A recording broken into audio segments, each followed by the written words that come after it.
Mirpur DOHS এর একটি বাসায় ডাকাতি করে পালানোর সময় সাবেক 2 সেনা সদস্য সহ 4 ব্যক্তিকে আটক করে পুলিশে দিয়েছে নিরাপত্তা কর্মীরা। এ সময় পালিয়ে যায় আরো সাবেক 2 সেনা সদস্য সহ 4 ব্যক্তি। বান্ডেল থাকলে প্রতি সেনমানিতে টাকা বাঁচবে।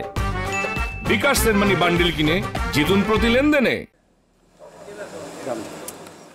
ব্যবসায়ী স্বামীর মৃত্যুর পর এক ছেলে এক মেয়ে নিয়ে জীবনযাপন করছিলেন এক নারী। 3 মাস ধরে বসবাস করছেন ডিওএইচএস এর বাসায়।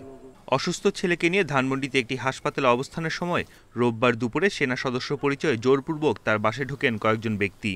সে সময় বাসায় ছিলেন তার মেয়ে এবং গৃহকর্মী। আনুমানিক 2টা থেকে 2:30টার মধ্যে ওরা বাসায় আসে। তিনি জানান, পরে এসে জানতে পারেন লুটপাট শেষে পালানোর সময় ডিওএইচএস এর গেটে নিরাপত্তারক্ষীদের হাতে ধরা পড়েন 4 ব্যক্তি। ধাক্কা দিয়ে জোর করে ঢুকে গেছে যে আমরা ডিফেন্সের লোক, আমরা আর্মির লোক, আমরা প্রশাসন থেকে আসছি, আমাদের কাছে ইনফর্ম আছে যে এই বাসায় অস্ত্র আছে, আমার ছেলে অস্ত্র ব্যবসা করে, ওর কাছে আর্মস আছে, এটা বাসায় ওরা তল্লাশি দিবে। যা পাইছে আমার মেয়ের গহনা, আমার গহনা যা পাইছে, যেখানে যা পাইছে, একদম পারফিউমটা পর্যন্ত, আতরটা পর্যন্ত কিচ্ছু রাখে নাই, সব নিয়ে একদম মনে করেন 15-20 মিনিটের মধ্যে নেমে গেছে। মিরপুর জোনের এডিসি জানান, গ্রেপ্তার 4 জনের মধ্যে 2 জন সাবেক সেনা সদস্য, একজন অবসরপ্রাপ্ত লেফটেন্যান্ট, আরেকজন অবসরপ্রাপ্ত কর্পোরাল।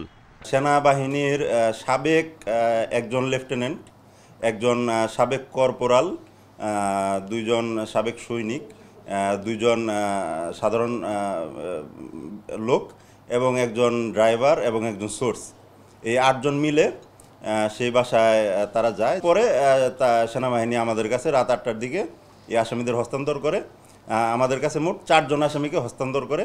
ডাকাতিতে অভিযুক্ত সাবেক 2 সেনা সদস্য সহ 4 জন পালিয়েছেন। তাদের ধরতে চেষ্টা চালাচ্ছে পুলিশ।